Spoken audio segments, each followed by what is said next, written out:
It is the 21st of March 2014. Many thanks for joining us on Ebru African News this afternoon. I'm Kamene Goro, and we start off with an update on the missing Malaysia Airlines plane. An international search of the Southern Indian Ocean is continuing for a second day as authorities try to locate a missing Malaysia airliner. Now, 5 military and civil aircrafts are taking part in the search for the debris from flight MH370, which disappeared on the 8th of March with 239 people on board. An Australian military plane flying over remote seas in the Indian Ocean Thursday. Its crew searching for possible debris from Malaysia Airline flight MH370, missing now for nearly 2 weeks. New satellite images suggest large debris in the waters below, a credible lead, the Malaysian government said, in knowing the fate of the missing plane and its 239 people on board. But rough seas and high winds hampered Thursday's search. There was no sign of the large objects. Not today, said the crew's flight lieutenant. Unfortunately, with the weather conditions, as you experienced on the flight, we're unable to locate any wreckage or debris, but other aircraft are continuing to search up till last night tonight. The satellite images were from one of the most remote parts of the globe, but their timestamp is 4 days old, and the objects could have drifted far away. At a Beijing hotel, families of the passengers, many Chinese, refused to believe the images could be the plane's debris. I don't believe it. Why would I believe that my family is gone? Why would I believe that my family is under the sea? Investigators think someone with deep knowledge of the aircraft deliberately switched off the plane's communication systems before diverting it thousands of miles off its flight path on March 8. Officials say it could take days to confirm if the satellite objects were part of the missing plane. South Africa's ruling party, the ANC, is out to defend President Jacob Zuma, who is in trouble with the Ombudsman after a report was issued stating that the multi-million-dollar state-funded upgrades to his private home were unlawful. Less than 2 months before South Africa's national elections, the public prosecutor issued a report finding stating that President Jacob Zuma used a whopping $23 million state fund to renovate his private home. The home, located in Zuma's political stronghold in the eastern KwaZulu-Natal province, has caused anger in a country where there is widespread poverty and where 10 million people live on welfare. The ruling party has, however, come to the president's defense. The African National Congress, whose popularity is flagging ahead of the May 7th elections, denied the claims and said officials implicated in the scandal should be called to account and misspent money repaid. Secretary General of the ANC party, Gwede Mantashe, says there was malice behind the report considering the timing, which is barely 2 months before the general elections. The timing of the release of the report remains a source of concern in terms of the disruptive effect it will have on the election campaign of all parties. The report shows that the lavish refurbishments included a swimming pool, private clinic, visitors center, amphitheater and a helipad.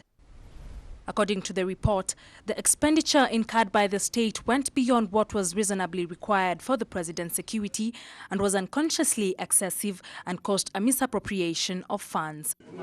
This led to most calling for the impeachment of the president, a call that ANC says is premeditated. The call by some for an impeachment of the president is a premeditated position. That has nothing to do with the report presented by the public protector. Ombudsman Thuli Madonsela ordered Zuma to repay a reasonable percentage of the costs of non-security upgrades at the residence, but did not set a specific amount. Zuma is the ANC's presidential candidate for the May 7th polls, where the party is expected to win the parliamentary vote with a reduced majority. Still in Africa, the trial of 7 former South Sudanese officials and politicians resumed in Juba. Now, this is all despite the absence of the defendants. Now, this comes even as peace talks between the two clashing parties failed to resume. The 7 were arrested in connection with what the government describes as a coup attempt. This is after violence erupted in South Sudan on December 15th between forces loyal to President Salva Kiir and fighters allied to former Vice President Riek Machar. The prosecution witnesses so far We have interacted with two, and we don't know how much we will examine today. But this is a process, examination of the prosecution witnesses. Even as trial resumes, the warring parties have failed to resume planned peace talks, with fighting continuing on the ground despite threats of possible sanctions if they failed to progress.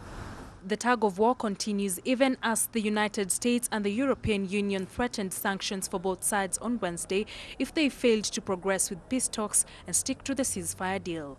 But the government spokesperson said the team had objected to the inclusion of 7 opposition leaders in the rebel side for the talks and were awaiting clarification from the mediators before progressing. 9 people were killed when gunmen broke into a hotel in the Afghan capital Kabul and attacked diners. The Taliban said it was behind the assault. On the other hand, the Afghan government has blamed the attack on Pakistan's ceasefire with the Taliban, which it says has enabled the militants to focus on targeting Afghanistan. Afghan security forces say they've killed 4 assailants following an attack by the Taliban on a luxury hotel in capital Kabul. It's home to many United Nations staff and foreign delegations. So far, no reports of deaths among staff or guests. This spokesman for the Afghan Interior Ministry explains. They started later on the attack. They had small pistols. They carried those pistols. They were able to hide those pistols in their socks. But at 9 o'clock, they started shooting on some of the personnel of the hotel. We got information right away, and we sent our police commando forces, and there was an operation going on. Fortunately, all of them were killed by the security forces. Officials say the attackers entered the hotel around 6 p.m. local time and waited for 3 hours before carrying out their attack. Some guests said the attack began in the hotel restaurant. 2 guards were reportedly wounded. Earlier in the day, 11 people were killed in a suicide attack on a police station in Jalalabad. The Taliban have vowed to kill anyone associated with next month's presidential elections.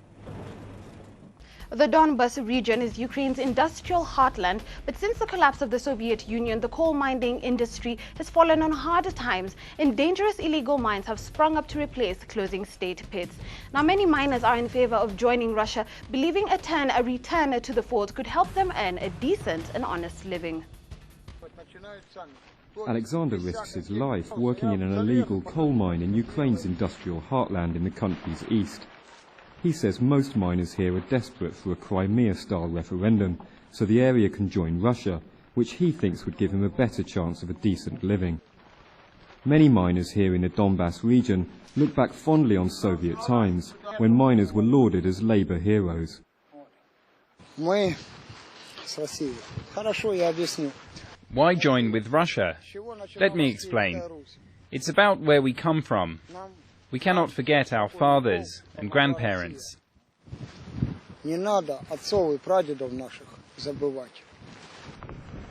Since Ukrainian independence, the coal industry has been hit hard. State mines closed, only to be replaced by hundreds of small, illegal mines. They provide cheap coal, but poor safety means hundreds of workers die each year. Vladimir, who worked at this state mine before it shut 15 years ago, blames government incompetence for the industry's problems.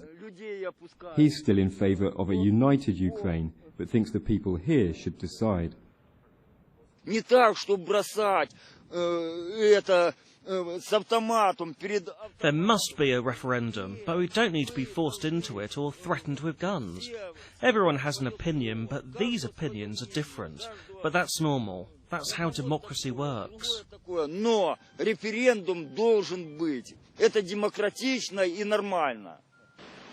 Vyacheslav is also a former miner, now a local businessman and a staunch pro-Ukrainian who also wants good relationships with Russia.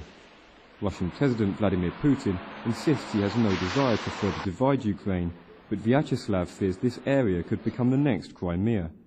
However, he also sees the world's attention as a chance for people to see the country's vast investment potential.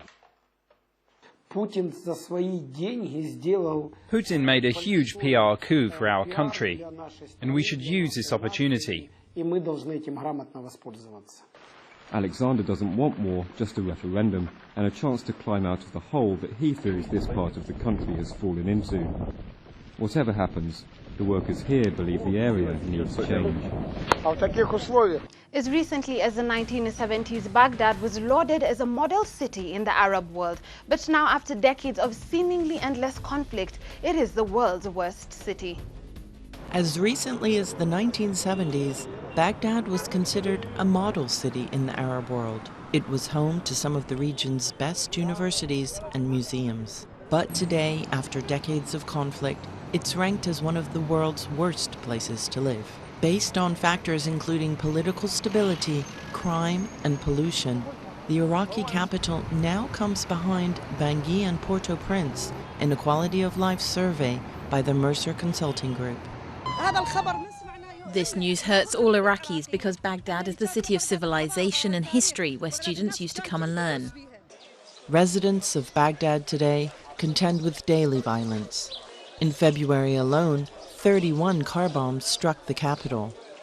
Security forces typically respond by setting up new checkpoints and restricting movements. Sectarian in nature, the violence has erased the harmony once enjoyed by a diverse population of Muslims, Christians, and Jews. The situation is so awful and so very difficult. Living in Baghdad has become like living in a military barracks. You have to pass through 4 or 5 checkpoints when leaving your house to go to work. Spider webs of electrical wires run along neighborhood streets as privately owned generators work to make up for the lack of national electricity grid. Poor drainage means that even moderate levels of rainfall lead to flooding. Officials say they are overstretched. We at the City Council cannot cover all the needs of Baghdad City, in which about 8.5 million people are living. With the population growth showing no signs of slowing down, Baghdad's fall from grace will take years to reverse. Generations of fishing communities in southern Bangladesh have trained otters to help them catch fish by driving them towards underwater nets. But the rare tradition is slowly dying out as fish populations fall and riverbeds dry up. It's the start of a day's work for this family of otters. For centuries, fishermen in southern Bangladesh have trained the animals to help them improve their catch.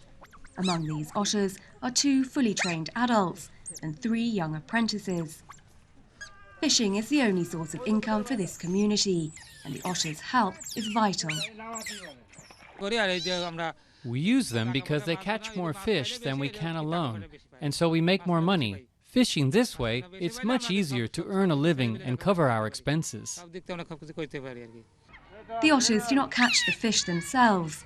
Instead, they chase them underwater towards the net. Fishing is usually done at night, when they can catch up to 12 kilos of fish, shrimp and crabs. But increasingly, when they drag up the nets, they're almost empty. Availability of the fish in the river is reducing drastically, and over sedimentation, water pollution, and also use of different sort of nets and other gears for fishing is have an impact on the fish population of the river. As it becomes harder to earn a living, the traditional technique is in danger of dying out. It already has in other parts of South Asia. In the past 2 decades, the number of people fishing with otters has dropped by more than half. Now just 150 families remain, and the younger generations are opting out. If there are no fish, then there's no point having the otter fishing system. Taking care of them also costs money. We have to feed them 3 or 4 kilos of fish every day. Even my brothers and sisters now want to study. They don't want to get into the river and catch fish. If they study, then they will obviously move out and find jobs, or they will buy fish from the wholesale market and sell them. In Bangladesh, otters are an endangered species, and experts say otter fishing plays a key role in their conservation. As fewer fishermen are willing to keep and breed them for work, they worry the species will decline, together with this unique fishing partnership.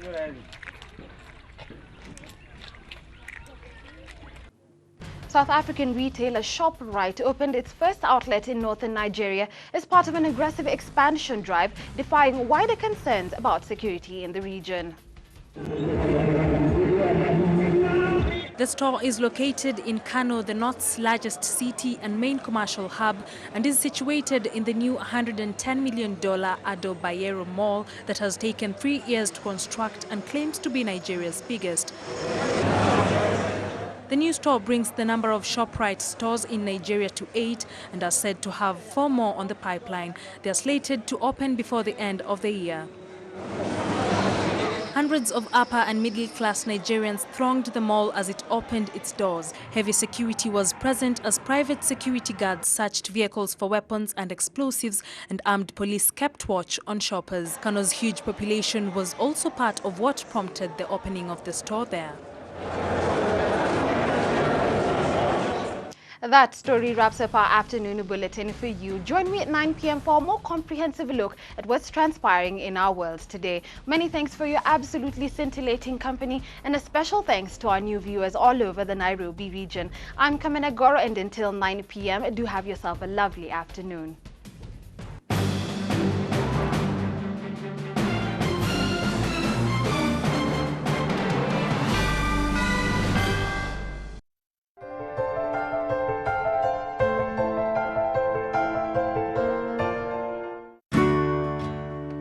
Newline Limited, your one-stop shop for elegant and comfortable office furniture.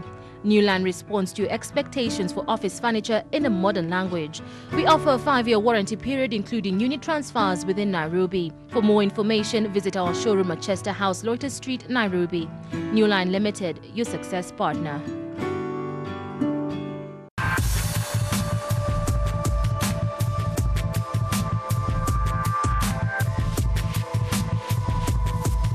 Floma, professional makeup. Does your exterior complement your interior? Everyone needs a home that is inspired by nature. At Yenbo Limited, we offer durable, energy-efficient and affordable UPVC windows in attractive colors. Visit us at Wall Street Business Park off Mombasa Road. Yenbo UPVC windows, your desire, our challenge. Newline Limited, we offer current, stylish, state-of-the-art kitchen and wardrobe appliances tailored to suit your preference. We offer unit transfers within Nairobi. Let your kitchen stand out today by visiting us at Chester House, Lotus Street. Your comfort and satisfaction comes first.